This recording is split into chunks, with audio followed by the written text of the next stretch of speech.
The new Wegovy pill is now available through Weight Watchers. Powerful GLP-1 results in a simple pill at the lowest price available. And with Weight Watchers, you can get doctor support and personalized nutrition programs. See if you qualify at weightwatchers.com. Ad not reviewed or approved by Novo Nordisk. Finding great candidates to hire can be like, well, trying to find a needle in a haystack. Sure, you can post your job to some job board, but then all you can do is hope the right person comes along. Which is why you should try ZipRecruiter for free at ziprecruiter.com/zip. ZipRecruiter doesn't depend on candidates finding you. It finds them for you. Its powerful technology identifies people with the right experience and actively invites them to apply to your job. You get qualified candidates fast. So while other companies might deliver a lot of hay, ZipRecruiter finds you what you're looking for. The needle in the haystack. See why 4 out of 5 employers who post a job on ZipRecruiter get a quality candidate within the first day. ZipRecruiter, the smartest way to hire. And right now, you can try ZipRecruiter for free. That's right, free at ziprecruiter.com/zip. That's ziprecruiter.com/zip. ziprecruiter.com/zip. Frequency Podcast Network. Stories that matter, podcasts that resonate. We've got a Bank of Canada decision on interest rates coming up next week. And this past week, we've had a reading on inflation that I think finally actually captures what it is that consumers are seeing when we're talking about cost of living. Headline inflation rate in from StatsCan showed the March inflation rate climbing to 2.4%. Okay, that doesn't sound horrible. But behind the scenes, gas prices jumped 21% year over year. Food prices, grocery prices up over 4%, vegetable prices up over 7%. Prior to all of this, the inflation rate really kind of held steady or below that 2% threshold because a year ago they were getting rid of the carbon tax and there was the HST holiday. So now maybe we're back to real indications about the price pressures that Canadian consumers are seeing and feeling. And what will the Bank of Canada do with that? Because they're all about keeping that inflation rate close to 2%. Welcome to In This Economy. My name is Mike Eppel. Joining me on the line today is Doug Porter, the chief economist at the Bank of Montreal. Hello there, Doug. How you doing? Hello, Mike. I'm doing well, thanks, and thanks for having me. Very good. Yeah, what do you think? What are your thoughts after we saw that CPI data from StatsCan? I'm not the only one kind of making this argument, Doug, that you know we've seen price pressures go up. Wages have also gone up for a lot of Canadians, and yet nobody feels like they're getting ahead. In fact, most people think they're falling behind financially. So are we really getting a truer sense here of what's going on with the cost of living? I think we're close, but we're not quite there yet. I think really the next month's report will really, I think, give the full disclosure. There are two items that are going to be weighing in when we get the report for April. First of all, while the March reading did capture a lot of the run-up in gasoline, it didn't get the whole deal. So April will more fully capture it. And as well, in fairness, there will also, include the back end of the 10-cent reduction in the federal government fuel tax. But on average, it looks like gasoline prices are going to be up about another 7% in April. And then you mentioned it, the carbon tax cut of a year ago is still actually affecting the headline inflation reading for one more month, for this March. It falls out of the calculation when we get the reading for April. And what that means is overall inflation is likely to, we think, push above 3% in April. I think that's probably a truer picture. Well, I think from a day-to-day standpoint, everybody has been watching that price for gas go up as much as it has. I mean, that's been the headline, right, from the spillover effect of a Middle East conflict. But could we criticize? Stats Canada said, well, rental prices are down and certain other components are lower. But, when we're talking about stuff we need to use every day, we got to eat, we got to fill up the gas tank, is the inflation data that's being calculated or the way it's being tabulated, does that need to be revisited in any way, shape, or form to maybe give a clearer picture? That's been a longstanding question, and the short answer is look, there is no perfect way to measure inflation. All I will say is there is no indicator that StatsCanada puts more effort into getting right than the Consumer Price Index. They're never going to get it exactly right. And look, everybody in Canada has a slightly different inflation rate because we all spend on different goods and services. It is a fair point, though, that when the necessities in life, the stuff you can't live without, things like food and rent and gasoline are leading the way on inflation, it feels especially painful because you have no way of escaping that. And unfortunately, that's exactly what we're looking at right now. Grocery prices are up more than 4% the past year. Gasoline prices, of course, are leading the way. And while rents have come down, they, of course, had a rocket ride for a number of years. So I think that's why it feels like inflation is a lot worse and why life feels unaffordable for so many is because it's the necessities that have actually been leading the way on inflation. And frankly, I'm not quite sure how you handle that as a statistical agency. They're doing the best they can, but yeah, it is true that when the necessities are leading the way, it feels a lot worse than what Stats Canada is telling us. The new Wegovy pill is now available through Weight Watchers. Powerful GLP-1 results in a simple pill at the lowest price available. And with Weight Watchers, you can get doctor support and personalized nutrition programs. See if you qualify at weightwatchers.com. Ad not reviewed or approved by Novo Nordisk. Warning, the following ZipRecruiter radio spot you are about to hear is going to be filled with F words. When you're hiring, we at ZipRecruiter know you can feel frustrated, forlorn even, like your efforts are futile. And you can spend a fortune trying to find fabulous people, only to get flooded with candidates who are just fine. Fortunately, ZipRecruiter figured out how to fix all that. And right now, you can try ZipRecruiter for free at ZipRecruiter.com/zip. With ZipRecruiter, you can forget your frustrations because we find the right people for your roles fast, which is our absolute favorite F word. In fact, 4 out of 5 employers who post on ZipRecruiter get a quality candidate within the first day. Fantastic. So, whether you need to hire 4, 40, or 400 people, get ready to meet first-rate talent. Just go to ZipRecruiter.com/zip to try ZipRecruiter for free. Don't forget, that's ZipRecruiter.com/zip. Finally, that's ZipRecruiter.com/zip. Now, what the economists like yourself were quick to point out about the fact that it was, the core rate is what the Bank of Canada does track more so than the headline rate of inflation. And you take out food and energy, volatile components, and you're looking at a core rate still, I think, slightly below 2%.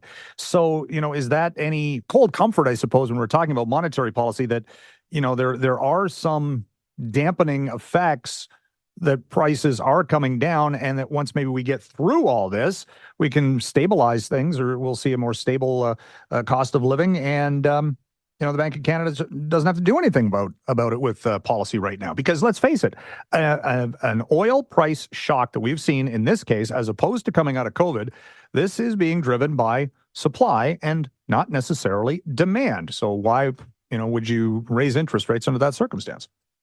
Yeah, and I agree. And by the way, I think we're in a really, really different situation than we were 4 years ago when Russia invaded Ukraine and we had much higher inflation. At the time, the Bank of Canada began to raise interest rates soon after that.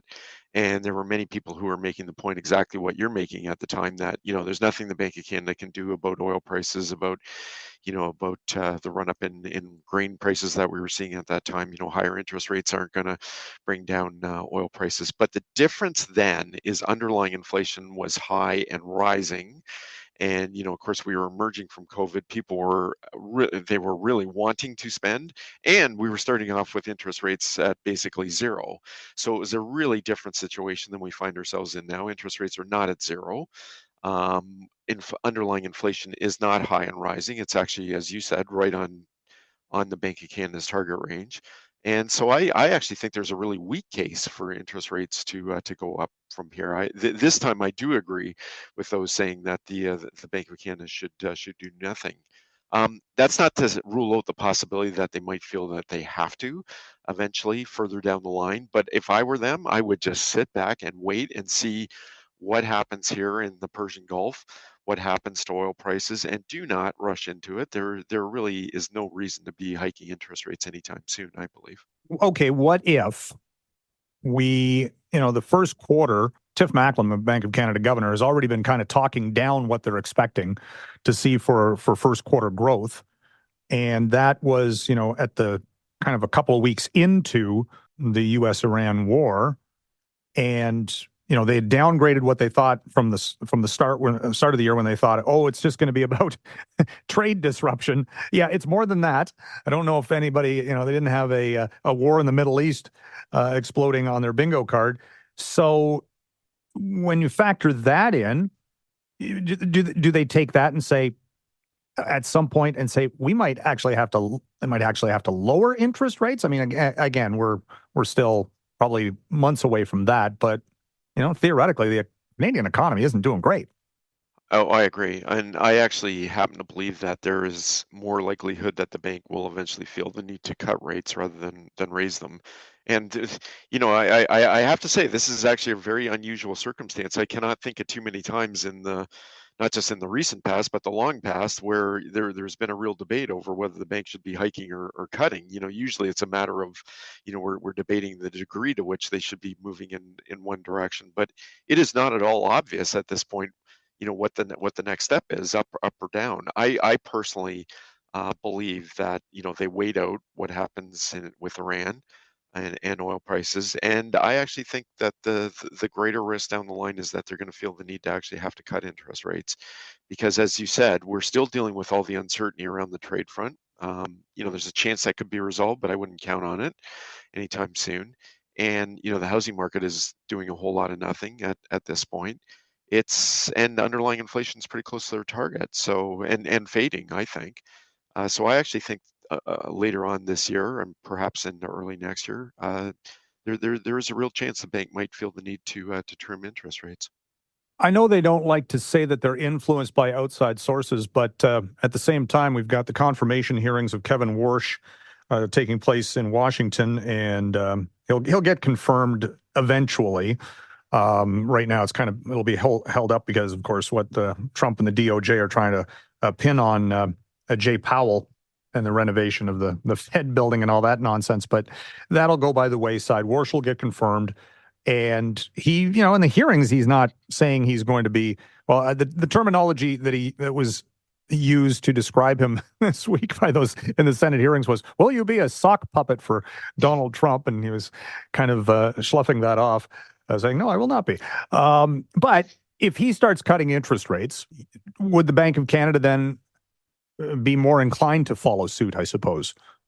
Just if that's kind of the signal coming from the world's most powerful central banker. So as much as there's, the Bank of Canada tries to carve out an independent path from the Fed, the reality has been, if you look at the last 25 years, it's pretty rare for much separation between the bank and the Fed. I guess the one difference is the Fed's starting off with rates more than a full percentage point above those in Canada on the short-term rates, and that's partly because the bank never quite raised them as much as the Fed did a few years back, and were quicker to cut them. So the Fed's actually got more way to go to get them back closer to Canada. So my short answer would be, no, I don't think the first couple rate cuts by the Fed would really have that much influence on the Bank of Canada. You could make the case that if the Fed is cutting it, it probably gives the bank a little bit more room to maneuver. It would take any downward pressure off the Canadian dollar, and the Fed would be cutting for largely some of the same reasons why the Bank of Canada would consider cutting interest rates. Not too much inflation pressure and relatively modest growth. So, it makes it slightly more likely that the Bank of Canada could cut interest rates, but they're in a pretty different spot right now because the Fed's way behind the Bank of Canada in terms of bringing them down. But by the way, I will just point out that in his public comments, Warsh has been pretty clear that he does want to get rates down. I mean, he believes AI is this great disinflationary force. He made comments about how underlying inflation is actually lower than what the headline numbers are saying. I mean, he obviously wants to cut rates, but he's just one in 12 votes. He's he's an important voice, but he's by no means the only voice, and so he can't really drive the ship all by himself there. He's got to convince at least 6 other people to vote with him to get rates down. You mentioned an interesting point about the fact that the U.S. actually has higher borrowing costs than we do here in Canada, and yet no, we are faced with mortgage rates about 4%, and in the States, aren't they up around 6%? I mean, it's pretty They dramatic. are. And both housing markets, of course, are just kind of stagnant at best, and if not slowing down entirely. If anything, the U.S. housing market's even more bound in the ice than Canada is. It's interesting. For years during COVID and the short aftermath, people were bemoaning the fact that we couldn't get 30-year mortgages in Canada, and how Americans had been able to lock in at those extraordinarily low rates during COVID. Well, that was a bit of a flash in the pan, and the reality is 30-year mortgage rates are actually much more expensive than, say, some of our longer term interest rates here in Canada. To your point, they're still well north of 6%. In the latest week, they were 6.35. So it's almost like, Casey, you got to be careful what you wish for. But those high mortgage rates really have frozen the housing market. The people who managed to lock in at low rates in 20 and 21, they do not want to move, and others who are looking to get in the housing market are really struggling to get in when mortgage rates are above 6%. So the U.S. housing market is even, I would argue, even quieter than Canada. The level of sales in the U.S. they're lower than they were in the aftermath of the financial crisis and the housing market meltdown back in 2007, 2008.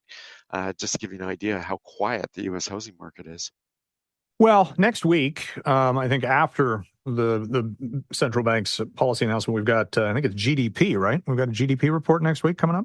Yeah, it's just for it's the monthly report. It's not the quarterly report. Right. But having said that, is that going to be enough to, another signal that I guess it'll be February GDP and flash for March. But, that's, I think, going to be an interesting tell to see exactly, first quarter. And we had a negative fourth quarter. If we have a negative first quarter, Doug, guess what? That's a recession. That's going to be very interesting. I don't necessarily know that it's going to happen, but it's going to be darn close. It is. It looks like the economy managed to eke out some growth in the first quarter. And to your point, yes, we will get a flash result on the first quarter from Stats Canada.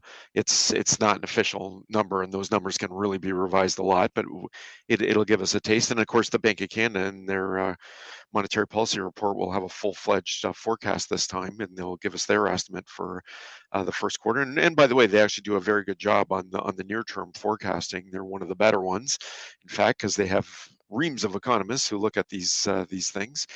So I'll take their estimate of first quarter growth pretty seriously. The other thing I'll add, by the way, that we get next week is we do get the fiscal update, the Right. spring update Right. Yes. on Tuesday, the day before the Bank of Canada, and it'll be interesting to see if there's any new policy measures contained in that. And they'll have an economic forecast as well in that update. And deficit predictions and all that good stuff. When was the last time that the Canadian economy actually had a really good quarter? That it just seems like we've been stuck here for years. I mean, we saw growth, but a lot of it was population growth based, all that kind of things that kind of skewed things. But man, it has been a struggle, hasn't it? Well, it has. Of course, the real answer to your question is we had some amazing growth quarters coming out of COVID, but those came with a gigantic asterisk beside them because of course we were recovering from what had been the biggest downdraft we were likely to ever see, or I hope we ever see, during the shutdowns in 2020.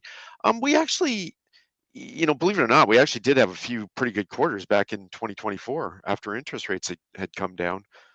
There was a couple quarters in the middle of the year where the economy grew by 3.25%. That was after revisions, and I think it was kind of forgotten that the economy actually was rebounding pretty nicely.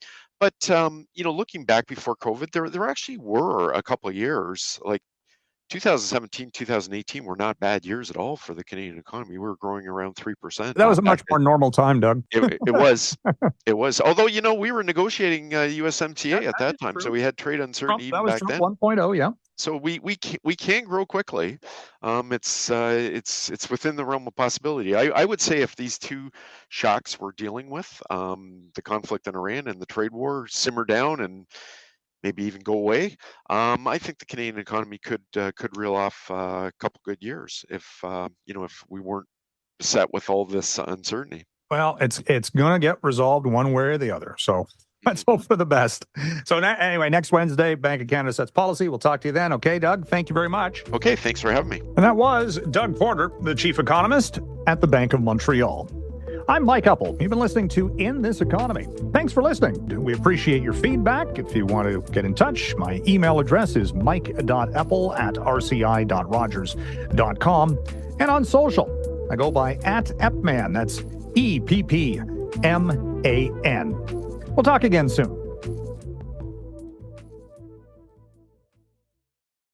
The new Wegovy pill is now available through Weight Watchers. Powerful GLP-1 results in a simple pill at the lowest price available. And with Weight Watchers, you can get doctor support and personalized nutrition programs. See if you qualify at weightwatchers.com. Ad not reviewed or approved by Novo Nordisk. Warning, the following ZipRecruiter radio spot you are about to hear is going to be filled with F-words. When you're hiring, we at ZipRecruiter know you can feel frustrated, forlorn even, like your efforts are futile, and you can spend a fortune trying to find fabulous people, only to get flooded with candidates who are just fine. Fortunately, ZipRecruiter figured out how to fix all that. And right now, you can try ZipRecruiter for free at ZipRecruiter.com/zip. With ZipRecruiter, you can forget your frustrations because we find the right people for your roles fast, which is our absolute favorite F word. In fact, 4 out of 5 employers who post on ZipRecruiter get a quality candidate within the first day. Fantastic. So, whether you need to hire 4, 40, or 400 people, get ready to meet first-rate talent. Just go to ZipRecruiter.com/zip to try ZipRecruiter for free. Don't forget, that's ZipRecruiter.com/zip. Finally, that's ZipRecruiter.com/zip.